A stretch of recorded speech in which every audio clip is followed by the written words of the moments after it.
or pasta? What do people say? Pasta or pasta? Okay, my name is Nadia and welcome back to my YouTube channel. This week we're taking a little break from the sweets and we're gonna make some really fresh and easy summer salads. On today's menu we have a Greek pasta salad, which is also a family favorite recipe, followed by a watermelon arugula feta cheese salad. Don't knock it till you try it. And then last we have Sopska Salata, which I don't really know how to translate exactly, but I promise it's gonna be really delicious. That's kind of all I have to say on these salads, so on that note, let's get cooking. We're gonna get started on the Greek pasta salad.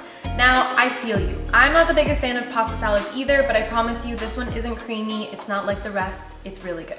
To get it started, we're gonna boil our pasta. I'm using the tricolor rotini. Please make sure it's a tricolor one. This is what's gonna give the salad some really nice color, and it's just gonna be way more appealing to the eye. I kind of want to say that color is our theme when it comes to these salads, so keep that in mind when we're putting these together. Once the pasta is cooked, drain it and add a little bit of olive oil just so it doesn't stick together. I'm going to start off with chopping the tomatoes, and my mom will tell you that I'm the worst chopper in the whole wide world. I'm pretty sure any vegetable that I ever have to chop, I always have to ask her how to do it, including these ones. She gave me a quick tutorial a few minutes ago, and I'm going to pass that tutorial along to you guys. So I'm just going to start off by cutting the ends of the tomatoes off. And I should mention that these are plum tomatoes, so they're a little bit longer in length. And then we're gonna go half lengthwise. And with a teaspoon or a knife or a tablespoon, doesn't really matter, you're just gonna scrape the insides of the tomato out. This is gonna prevent the salad from getting super soggy, and it doesn't have to be a perfect job, but do your best. And then we're gonna go lengthwise again and quarter these halves. And then from the quarters, we're just gonna chop them into chunks. Also, my cutting board keeps swirling around, so I'm gonna put a tea towel underneath. Okay, now we have some better grip. Safety first. If you're like me and your knives are dull, you might wanna double check if all your pieces cut through. And then you can just add the tomatoes straight into your pasta. I'm gonna go ahead and chop the cucumber next, and for this one, we are gonna switch things up just a little bit. So I'll start off by cutting the ends. And then instead of just going right ahead and cutting it, I'm actually gonna give the cucumber some stripes. So just with a potato peeler, just take some of the skin off. You don't have to do this, it's kind of just one of those things that my family does. I don't know if other people do this or if you're normal. Okay, and then I always like to do it in half because it's just easier to manage. My mom didn't give me a tutorial on the cucumber, so we're just gonna go for it. So I'll go half again, so I guess we're quartering the cucumber. And then same thing, we're just gonna finely chop it. Part of me thinks this is not how it's supposed to be done. If you like chopping your cucumbers a different way, you can go right ahead and do that. I don't even really have a name for this method. I'm kind of just, I don't even know what I'm doing. We're gonna add the cucumber to the pasta, and now we get to chop our onion. Onions are one of those vegetables where I feel like everybody loves having them in the dish. Not everybody loves preparing them for the dish. So again, I don't really know what I'm doing, but you kind of want to have it be a little chunky.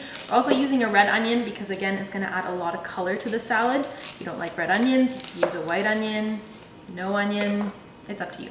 I also find that if you open your mouth a little bit while you're chopping your onion, your eyes water less. So let's try and see how that goes.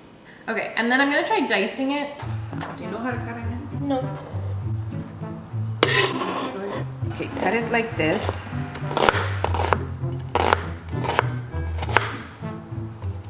And then I hold it, cut it like this, and then like this.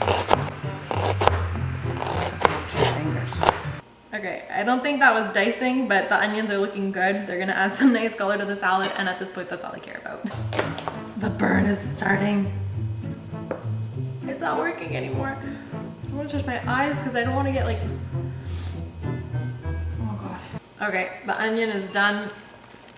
Oh god, we're moving on to the parsley now. So this is actually fresh parsley from our garden, and it smells so nice. It's gonna add a really nice flavor. If you don't like parsley, I'm sorry. So I'm basically gonna gather the stems and then just kind of like twist it together so it kind of holds a bit, and we're just gonna chop. And then obviously once you get to the bottom where all the stems are, you can just toss that to the side. And you could leave it like this, but we're gonna really finely chop this up, so just keep going. And like with the rest of the ingredients, we're just gonna throw that right into the pasta salad as well. And then just add some olive oil followed by some balsamic vinegar and Greek seasoning. Do not be stingy on the Greek seasoning. We want color and flavor in this salad. Give the salad a good toss and then inspect it. If you feel like you're missing some color, go ahead and add some more vegetables, and you can do the same thing with the seasoning and dressing. Now the trick to this pasta salad is letting it sit overnight. That's where all the flavor is gonna marinate. It's gonna taste so good the next day, and we don't have to worry about anything getting soggy because we took the insides of the tomatoes out. It's foolproof. Before serving, you can top it off with some feta and black olives, and there you have it, a Greek pasta salad. It's so yummy. There's so much flavor going on in this salad, and I think one of the best parts is that you can make it the night before, which just makes things so much easier. 10 out of 10. I didn't let this salad sit overnight because of filming purposes, and you can definitely, like, there's a big difference. You really want it to sit so all those flavors can marinate. It's still gonna taste really good, but it's gonna taste even better the next day and the days to follow. Next up, we have our watermelon feta arugula salad. People always give me a weird look when I say that watermelon and feta are a match made in heaven, but I promise you it tastes really good. Have I lied to you yet? No, so trust me on this one. We're gonna start off by adding some olive oil to a big bowl, followed by some lemon juice and lemon zest. To maximize the juiciness of my lemons, I like to microwave them. Nothing crazy, literally just 30 seconds in the microwave, and then when you go to juice them, you will notice a difference. Like, look at all this juice. Anyway, back to the salad. Mix all that together and then add your watermelon chunks into the bowl. If you have no experience cutting a watermelon, you're not alone. I've never cut a watermelon, I'm gonna be very honest. It's just one of those things that I've never had to do. I don't know if that's a good thing or a bad thing. I, of all people, should be the one that owns like those little gadgets that you get on Amazon that like cut it for you, like, you know, those little scoop things. Maybe I'll invest in one. We're gonna see how this goes. I'm gonna treat it like a tomato, and we're gonna cut the ends off first. Okay, that went smoothly. Now I'm gonna need a cube, so I don't know what the best way to do that is. I should probably try this watermelon first. Okay, it's not bad. It's not super sweet, but it's not bad. I'm just gonna go ahead and cut the core off of this watermelon, and then I'm just gonna cube it. It doesn't have to be anything, well, I'm telling myself it doesn't have to be anything pretty. You can make it pretty if you want. Ta-da! I did it. Once you have your watermelon chunks, give them a good toss in the dressing. Don't ask me why I didn't use the bigger bowl to do this. And then add a few handfuls of arugula. Once it's all tossed, you can top it off with some crumbled feta and then sprinkle some pepper on top. And there you have it, a watermelon feta arugula salad. I've had watermelon and feta before, and actually if you put some pesto on it, it also tastes really good. I've never had it with arugula though, and I'm really excited. That's so good. So fresh, so delicious. Watermelon salad is underrated. Go make yourself some right now. I have some goosebumps, I'm not gonna lie to you. This is really, really yummy. If you wanted to, you could also add some mint or basil leaves into this. I think that would make it taste really nice, but even just like this, delicious. 10 out of 10. It's really good. The last thing on our menu is Sopska Salata. Now, like I said, I don't really know how to translate this other than the fact that Sopska is a type of folklore and Salata literally means salad. So maybe the whole idea with this salad was that it was gonna make your taste buds dance because it is that good. This recipe will definitely vary from person to person, but my favorite goes a little something like this. You're gonna cut a few tomatoes into chunks and do the same thing with an English cucumber. We're gonna add a pepper to this salad, and if you know me, you know that I do not like peppers. I'm super picky when it comes to them, but something about these cubanella peppers, they're just amazing. And this is coming from someone who's like really picky about peppers. If you put red peppers in this salad, I would pick them out, and I have done that before. But cubanella peppers, different story. I hope that's how you say it. Anyway, if you don't like cubanella peppers, don't worry, you can substitute it for your pepper of choice. I just like these ones, so I'm gonna go ahead and add them, followed by a white onion. I'm gonna drizzle some olive oil on top, mix it all together, and then top it off with some crumbled feta. This is a staple summer salad in my house. I think we have this at least once a week, if not more. It's a classic, it's delicious. There's no other way to describe this salad other than just like summer.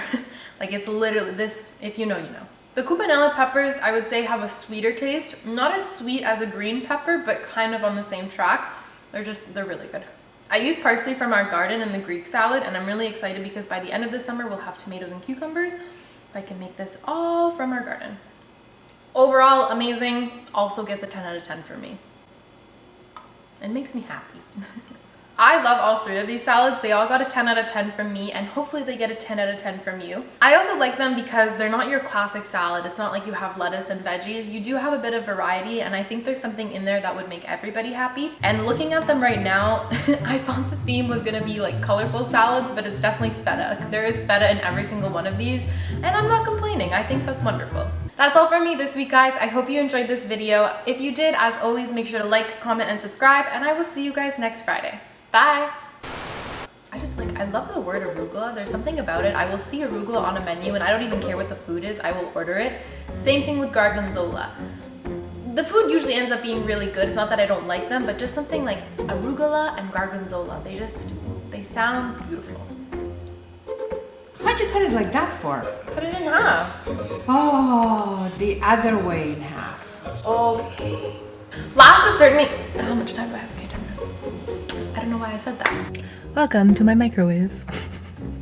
Sweaty. Okay, person to person. I'm really hungry, wow. Sounds like a good watermelon.